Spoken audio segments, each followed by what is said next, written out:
반갑습니다. 고1 내신 비상 박영민 편. 이번에는 장마를 살펴보겠습니다. 자, 제목 장마입니다. 우리가 알고 있는 자연현상 그 장마를 드러내는 것 맞습니다. 그러면 이 장마가 무엇을 상징하는지 제일 마지막 페이지에서 알려드리겠습니다. 갈래 보면 전후 소설 되어 있죠. 전쟁 후에 쓰였다고요. 그러면 이런 전후 소설은 전쟁을 배경으로 하고 있다. 그냥 고정관념처럼 가지고 가십시오. 그 다음에 중편 소설이라는 것은 길이를 나타내는 거고요. 성장 소설이라는 것은 여기에 등장하는 인물이 성장하는 과정을 보여준다라는 거죠. 그런데 여기서 육체적 성장이 아니라 정신적인 성장. 어떻게 해서 정신적인 성장을 이루는지가 정확하게 읽어줘야 합니다. 다음 성격 보면 사실적 나와 있죠. 그 당시 사회 현상의 모습, 사회의 모습을 사실적으로 보여주고 있다라는 것. 상징적, 어떤 상징을 하고 있다는 것. 토속적이라는 것은 조금 전에 시할 때도 했잖아요. 시골의 모습이 드러나 있다라는 것. 그 다음에 샤머니즘적. 자, 이게 이 글의 핵심적인 요소가 될 수 있습니다. 샤머니즘, 이게 무슨 말이냐면은 일단 무속 신앙이라고요. 기독교, 불교 이런 거 아니고요. 무속 신앙입니다. 여기에서 등장하는 무속 신앙이 뭐냐면은요. 사람이 죽어요. 죽음을 맞이하는데 이때 죽을 때 한이 맺혀서 죽는 경우가 있어요. 그러면 어떻게 되느냐? 다시 환생을 하는데 어떠한 자연물로 다시 태어난다 라는 무속신앙이 이 소설에 깔려 있는 겁니다. 이거를 정확하게 알고 안으로 들어갈 겁니다. 그 다음에 배경은 당연히 6.25 전쟁 장마철이고요. 시골 마을입니다. 시점, 1인칭 관찰자 시점 되어 있죠. 1인칭 관찰자 시점이 무슨 말입니까? 서술자가 이야기 안에서 어떤 대상들의 모습을 관찰한다고요. 거기에 대한 가치 판단은 없습니다. 오로지 보여주기만 한다고요. 그런데 조금 이따가 설명할 거지만 이 소설에서 시점 가지고 100% 문제가 나올 수 있는 포인트가 하나 있습니다. 그 다음에 제재 이념 대립과 화해되어 있습니다. 이념이 뭡니까? 그 사회를 이끌어가는 주요 가치관을 이념이라고 하거든요. 그게 대립된다고요. 한 사회에 두 가지 이념이 있다고요. 6.25 전쟁 시대 이념이 뭐겠습니까? 민주주의, 공산주의요. 이 두 개가 대립되는 모습이 드러나는 겁니다. 그리고 화해한다는 것, 긍정적인 요소로 끝난다는 거죠. 다음 주제 보겠습니다. 이념의 대립으로 빚어진 한 가족의 비극과 전쟁으로 빚어진 한 가족의 비극, 이렇게 해도 똑같습니다. 전통 정서를 통한 화해입니다. 화해를 하긴 하는데 무엇이 시발점이 되어서, 욕 아니에요. 출발점이 되어서 화해하게 되느냐, 계기가 되느냐, 무속신앙이라는 전통적 정서를 통해서 화해를 이루고 있다라는 겁니다. 이해되겠습니까? 그 다음에 여기에 어린아이인 나의 서술로 객관적인 거리를 유지한다라는 것은 1인칭 관찰자 시점의 가장 보편적인 정의가 되는 거예요. 그런데 밑에 이중 시점이 드러난다라는 말은 뭐냐면 이게 출제 포인트입니다, 여러분들. 어린아이의 시점으로 관찰을 하는데 주로 거기 중간중간에 성인이 된, 즉 어른이 된 나가 그 장면을 회상하는 관점으로 서술이 되어 있습니다. 어른이 된 나가 회상한다라는 것은 무엇이 들어가느냐? 가치 판단이 들어갑니다. 똑같은 장면을 서술하는데 어린아이가 한번 객관적으로 그대로 보여주기만 할 뿐, 그 다음에 다시 성인이 된 하자가 그에 대해서 가치 판단을 하면서 서술하는 부분이 나타난다는 거죠.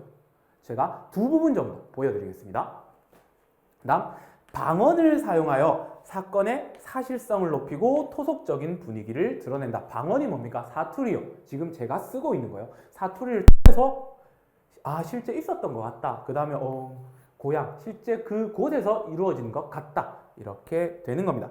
그러면 지금부터 본문으로 들어갑니다.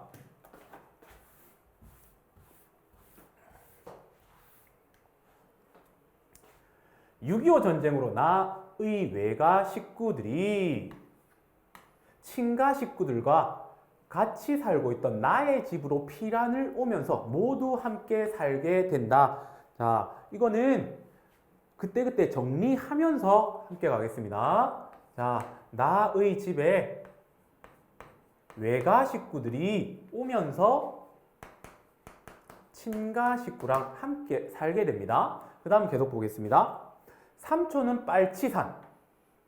빨치산이 뭐냐면 공산당, 즉 공산주의 이렇게 생각하시면 됩니다. 외삼촌은 국군이라고 민주주의를 상징한다고 보시면 되죠. 서로 거북한 상황이었지만 할머니와 외할머니는 다툼 없이 잘 지낸다. 여기까지요. 자, 외가는 국군, 친가는 빨치산.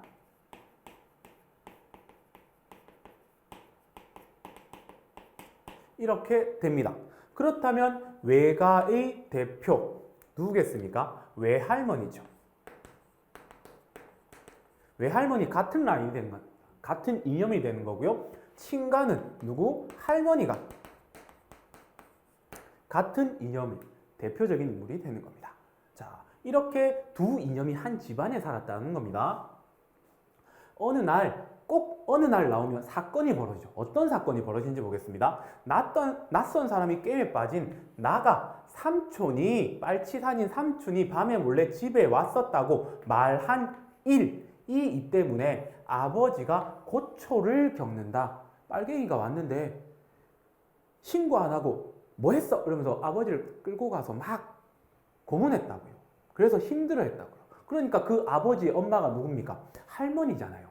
그래서 할머니는 삼촌을 팔아먹었다며 나를 외면하고 나를 외할머니가 감싸면서 두 분 사이에 금이 가기 시작한다. 이제 드디어 갈등이 발생했다라는 건데 이 소설에는 두 가지 라인의 갈등이 발생했습니다. 나와 친가 할머니, 왜? 내가 삼촌 이야기를 해버린 거니까요. 여기에서 갈등이 일어나고요. 그리고 이러한 나를 외할머니가 감싸면서 갈등이 시작됐습니다. 그러면 여러분들 소설의 핵심은 뭡니까? 갈등과 그 갈등이 해결되는 과정이 이 소설의 핵심이 됩니다. 그러면 이 소설을 읽어가면서 이 갈등들이, 이 두 가지 갈등이 어떻게 해결되어 가는지를 확인하는 것이 이 소설을 제대로 읽는 방법이 되는 겁니다. 그럴싸하죠? 자, 계속 보겠습니다. 그러다가 외삼촌의 전사 소식이 날아들자, 외삼촌은 누굽니까? 국군요. 죽어버린 거죠. 상심한 외할머니는 장맛비가 쏟아지는 하늘을 향해 빨갱이를 다 쓸어버리라고 저주를 푼다. 빨갱이가 누군데요? 할머니, 자식, 삼촌과 같은 이념을 가진 족속들요. 삼촌의 소식을 애타게 기다리던 할머니는 이것을 삼촌이 죽어버렸으면 좋겠다는 말로 받아들여 외할머니와 큰 싸움을 벌인다. 갈등이 본격적으로 일어나게 된다라는 겁니다. 앞부분에서 이렇게 설명을 하고 있습니다. 그러면 지금부터 설정되었던 갈등이 어떻게 진행되는지 살펴보겠습니다. 자, 제가 앞부분에 좀 잘랐습니다. 전체적으로 필요 없는 거는 중요하다고 생각되지 않는 부분은 제가 좀 잘랐는데 어느 부분을 잘랐냐면은 할머니가 점을 보러 간 거예요. 점을 보러 갔더니 점쟁이가 네 아들 언제 몇 시에 올 거야? 라고 이야기를 해주는 겁니다. 그러니까 할머니가 그래? 이러면서 집에 와서 이제 아들을 맞을 준비를 하는 거예요. 어떻게 할까요? 음식하고 집안 청소하고 정성을 다 하는 거예요. 할머니가 직접 할까요? 아니죠. 가족들이 하겠죠. 그러니까 그 가족들이 힘들어하는 모습이 이제 서술됩니다. 보세요. 아버지는 부항이 든 사람처럼 얼굴이 누렇게 떠서 부석부석했고 어머니는 수제 깡마른 대꼬챙이였다. 아버지와 어머니의 고생하는 모습이 묘사되고 있죠. 그 다음에 외가 식구들이라 해서 특별히 나은 사람은 없었다. 외가 식구들도 고생 중 이런 거죠. 누구에 의해서? 할머니. 그런데 우리 할머니만 청청해가지고 멀쩡했다는 겁니다. 왜요? 아들이 돌아오니까요. 첫 새벽부터 기진맥진한 사람들을 게으른 소 잡돌이 하듯 했다. 잡아조차 없다라는데 이거 해 저거 해 저거 해 이 게으른 것 이러면서 했다는 거죠. 아버지와 어머니를 대문간에 나란히 불러놓고 무섭게 닦아세우는 중이었다. 잡돌이 하는 중이었다는 거죠. 그 이유가 나오네요. 장명등이 꺼져 있었다. 이렇게 됩니다. 시골에는 가로등이 없어요. 그렇죠? 그러니까 사람들이 제대로 안전하게 길을 가기 위해서는 등이 필요했던 거예요. 더군다나 할머니는 아들을 맞을 준비를 하고 있죠. 그러니까 그 아들을 위해서 등을 밝게 켜놓으라고 명령을 했는데 딱 보니까 장명등이 꺼져 있는 거예요. 그러면 이 장명등이 꺼져 있다라는 것은 이 이야기에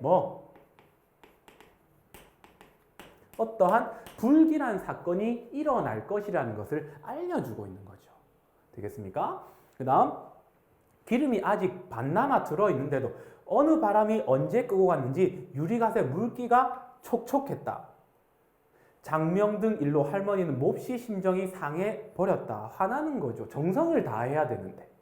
하느님이 간밤에 몰래 들어와서 아버지와 어머니의 정성을 시험하고 간 증거로 삼아 버렸다. 이렇게 이야기를 하는 거죠. 여기에서 너네들의 정성이 부족해서 지금 이거 꺼졌잖아! 라고 야단을 치신 거죠.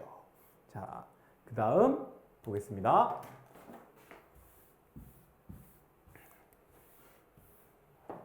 할머니의 노여움은 거기에서 그치지 않았다. 계속됐다라는 겁니다. 그러면 노여움의 장면이 또 묘사되겠죠? 그것 한 가지만으로도 하나밖에 없는 동생, 시동생을 끝까지 돌봐줄 의사가 있는지 없는지 알 수 있다면서 정성의 기미가 보일 때까지 광과 장롱의 열쇠를 당신이 직접 맡아 관리하겠다고 선언해버렸다. 이게 무슨 문제가 되냐면요. 광이 뭐냐면 곡식을 놓아두던 창고예요. 그 다음에 장롱에 뭐가 있겠습니까? 통장, 돈 다 들어있다고요. 즉 할머니가 경제권을 장악해버리는 거예요. 그럼 나머지 사람들은 돈이 없으니까 할머님한테 낑낑댈 수밖에 없는 상황이 벌어지는 거죠. 경사실현 날 아침부터 예편내가 집안에서 큰 소리를 하면 될 일도 안 되는 배비니께 이만침 혀두고 참는다마는 후사는 너덜이 알아서 혀라. 나는 손가락 하나 까딱 않고 뒷전에서 구경만 하고 있을란다 라고 하면서 선포를 하는 거예요. 그래, 나 아무것도 아니까 너네 알아서 해. 이 말이 제일 겁나는 거죠. 진짜 아무 짓도 안 했을까요? 자, 그리고 이 할머니의 말들에 보세요. 배비니께, 손가락, 이거 뭐죠? 전부 다 방언을 사용하고 있다고요. 보겠습니다. 할머니는 정말로 손가락 한 개도 까딱하지 않았다. 그래? 그럼 집안 사람들 편하겠네요. 보겠습니다. 방문을 꽝 닫고 들어앉은 후로 밖에서는 일어나는 일은 죽이 끓든 밥이 끓든 일절상관하지 않았다. 예, 좋아요. 가족들의 입장에서는. 그런 대신 조선말은 끝까지 들어야 됩니다.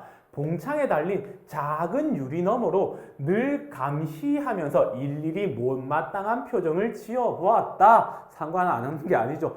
계속 보고 있었다라는 거죠. 그러니까 가족들은 말로 하나, 눈으로 하나 똑같이 고통스러운 나날을 보냈다라는 겁니다. 우리는 수대로 하나씩 빗자루나 연장 같은 걸 들고 나와서 감시의 눈초리를 뒤통수에 느껴가면서 마당도 쓸고 마루도 닦고 집 안팎의 거미줄도 걷었다. 이 모습은 삼촌을 맞이하기 위해서 집안 온 사람들이 청소했다, 맞이 준비를 했다라는 것을 드러내고 있는 겁니다. 고모도 나오고 이모까지 합세하여 모두들 바삐 움직인 보람이 있어 장마로 어지럽힌 집안이 말끔히 청소되었다. 이렇게 되어 있죠. 여러분들 중요한 출제 포인트 하나가 될 수 있습니다. 여기서 미리 말씀드리고 갈게요. 장마는 뭐가 되냐면 6.25 전쟁을 상징한다라고 보세요. 6.25 전쟁을 상징하고, 그러면 장마로 어지럽혀진 집은 뭐가 되겠습니까? 전쟁으로 인해 폐허가 된 우리의 조국, 이렇게 확장해서 의미를 파악할 수 있습니다. 그런데 그 폐허가 말끔히 청소되었다라는 것은 이 어지러운 상황이 어떻게 긍정적으로 해결될 것이라고요.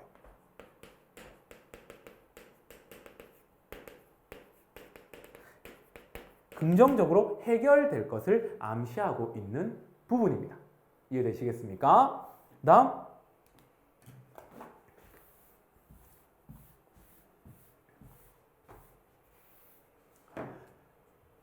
하늘은 아직도 흐렸다 그랬죠. 그러면 배경이 제시되고 있죠. 맑은 하늘이 아니죠. 배경이 하는 기능이 뭡니까? 분위기 조성, 그 다음에 앞으로 일어날 사건 전개를 암시하고 인물의 정서를 드러내는 게 기본적입니다. 그런데 여기서는 아직 하늘이 흐렸다라는 것을 통해서 완전히 어떠한 일들이 해결되지 않았다라는 것과 함께 어떠한 안 좋은 일이 일어날 것이다라는 것을 우리에게 알려주고 있습니다. 보겠습니다. 오랜만에 햇빛을 볼 수 있을지 모른다고 기대했던 날씨가 아무래도 신통치 않았다. 지금 이 가족들에게 긍정적으로 일어나야 할 일이 뭘까요? 삼촌이 살아서 돌아오는 겁니다. 그런데 그 돌아오는 날 가족들이 삼촌을 막기 위해서 모두 다 청소하고 바쁘잖아요. 그런데 분위기가 이렇다고요. 그러면 그 점쟁이가 말했던 결과가 제대로 이루어지지 않을 것이다. 즉 삼촌이 제대로 돌아오지 않을 것이다 라는 것을 배경을 통해서 작가가 의도적으로 보여주는 거예요. 그러나 서녁하늘 한 기퉁이가 빼꼼 열려 있었고 구름을 몰아가는 서늘한 바람이 불었다. 자, 그러면 또 웃긴 건 뭐냐면 여기까지 보면 앞으로 일어날 사건이 부정적 사건이라는 것을 말해줍니다. 그런데 뒤에 보면 서녁하늘 기퉁이가 빼꼼히 열려 있다는 것은 그 열려있는 상황에서 보통 영화 같은 경우 빛이 이렇게 쫙 쏘이잖아요. 그러면 이 부정적 상황에 뭘 드러낸다? 해결 가능성을 보여주고 있다라는 거죠. 안 좋은 일이 일어나지만 그것을 해결할 수 있는 어떠한 일들이 일어난다. 이 소설에서요. 의도입니다. 작가의 의도, 배경을 통해서.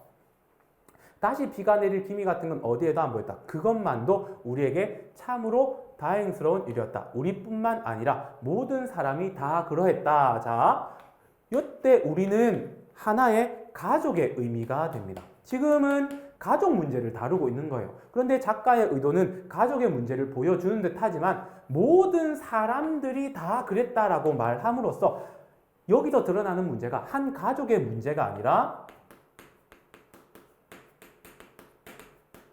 민족 전체의 문제이다라는 것을 보여주고 싶은 겁니다. 이해됐나요?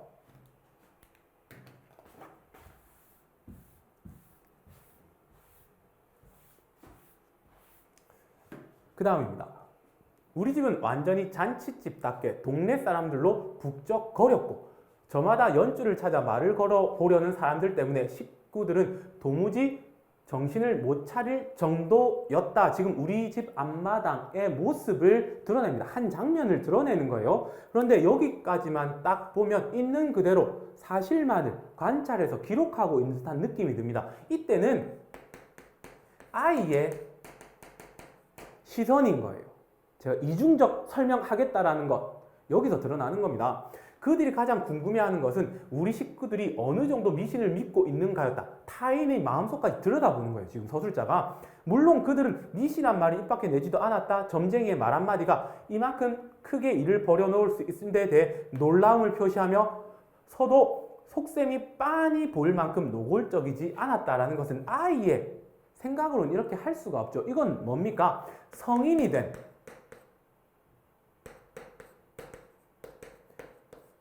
나의 회상이 되는 거죠. 여기에서 이중 시점이 드러난다라는 겁니다. 똑같은 상황에서 아이와 성인은 다르게 읽어내고 있는 거죠.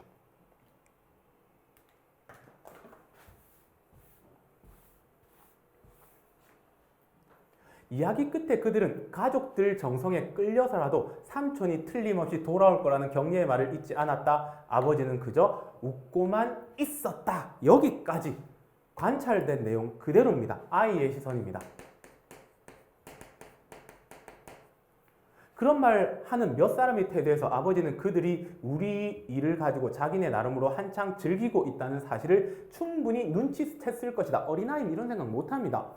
마치 죽어가는 환자 앞에서 금방 나을 병이니 아무 염려 말라고 위로하는 의사와 흡사한 태도를 취하는 사람이 더러 있었기 때문이다. 그러면 여기서는 또 뭡니까? 성인이 된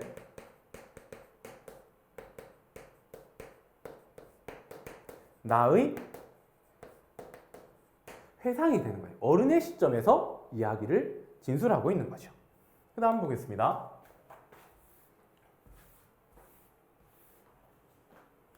마침내 진시였다라는 것은 점쟁이가 삼촌이 돌아온다는 날의 그 시간이었다라는 거죠.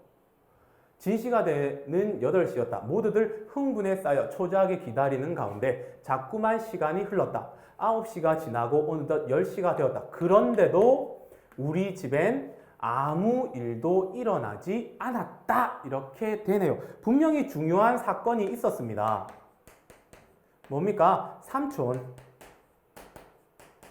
삼촌이 컴백해야 됩니다. 그런데 점쟁이가 온다는 날에 안 왔어요. 큰 문제가 생긴 겁니다. 그러면 다음 나올 내용은 뭐겠습니까? 이러한 일이 삼촌이 오지 않은 것에 대해서 가장 중요한 인물이 누굽니까? 할머니죠. 할머니의 반응과 그 다음에 그 외에 우리 가족과 그 다음 나머지 그것을 구경하고 있는 마을 사람의 반응이 각각 다르게 서술되겠죠. 이거는 조금 있다가 다시 설명하겠습니다. 왜냐하면 이게 굉장히 깁니다. 그러니까 제가 여기에서 한번 자르고 다음 영상에서 그 뒤에 내용을 이어가도록 하겠습니다. 조금 이따 뵙겠습니다.